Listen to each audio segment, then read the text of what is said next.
I guess to kind of start off with Bobby, gosh, it's been a few years since you've been roaming through Deep Ellum with like Blue Misfit way back in the day. What does it mean to have high standards right here in Dallas to keep everything local, to keep everything kind of still in Dallas? I mean, I know with Def Jam it's a big deal now, but you've kept everything at home. I mean, Jeremy's shooting the videos, Sick With It's doing the beats. You guys are keeping it Dallas-centric, which a lot of people wouldn't do. What made you want to do that? We want to show all the younger artists that Dallas has everything that you need to be successful. We don't need to run to LA, New York, and Atlanta to build a successful career. It was always the plan here at High Standards to build everything from the ground up and lay a blueprint for others to follow, and we're going to continue to do that. Is it comfortable being right here in Deep Ellum? I mean, it's got to be. I mean, you've been on these streets since 2010. I mean, after Denton, what does it mean to specifically be right here in Deep Ellum, being able to still play music?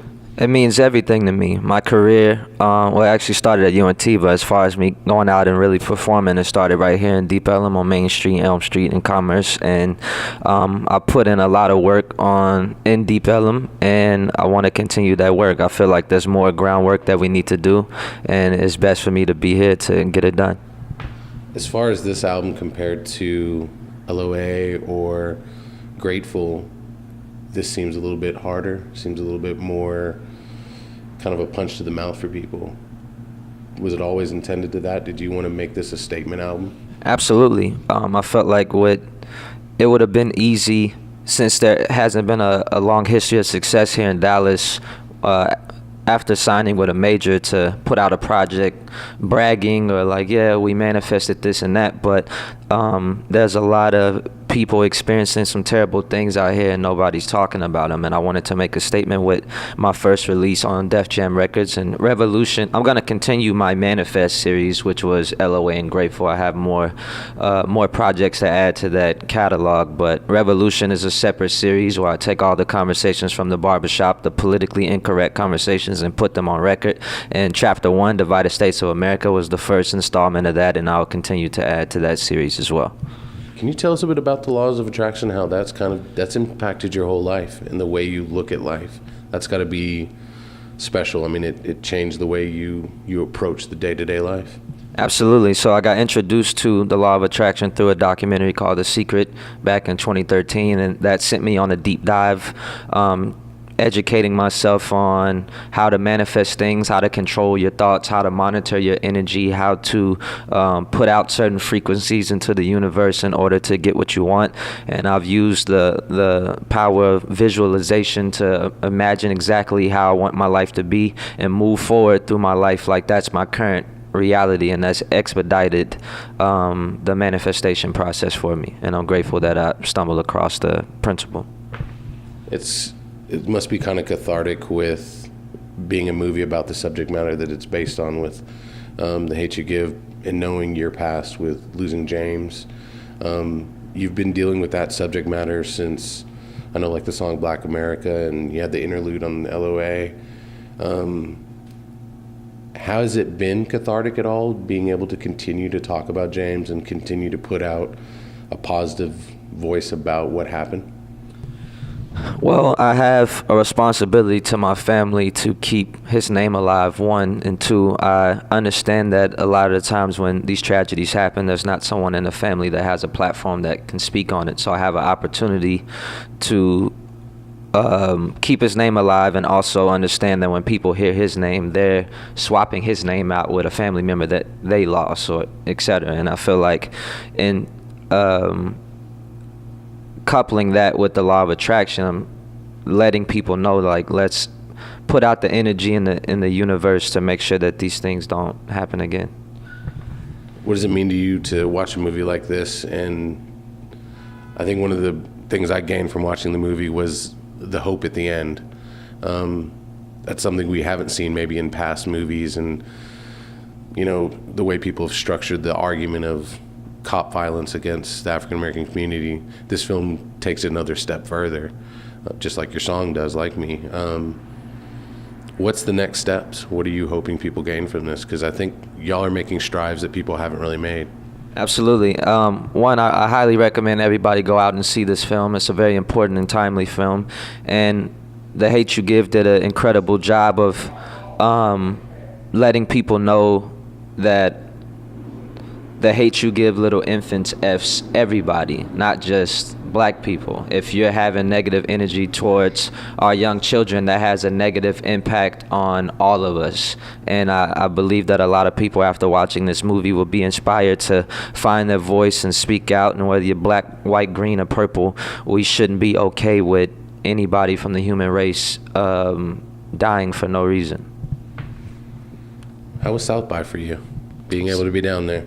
South by was fun. I've done it a few times, and this time was the best time. I got to do Fader Fort for the first time, which is definitely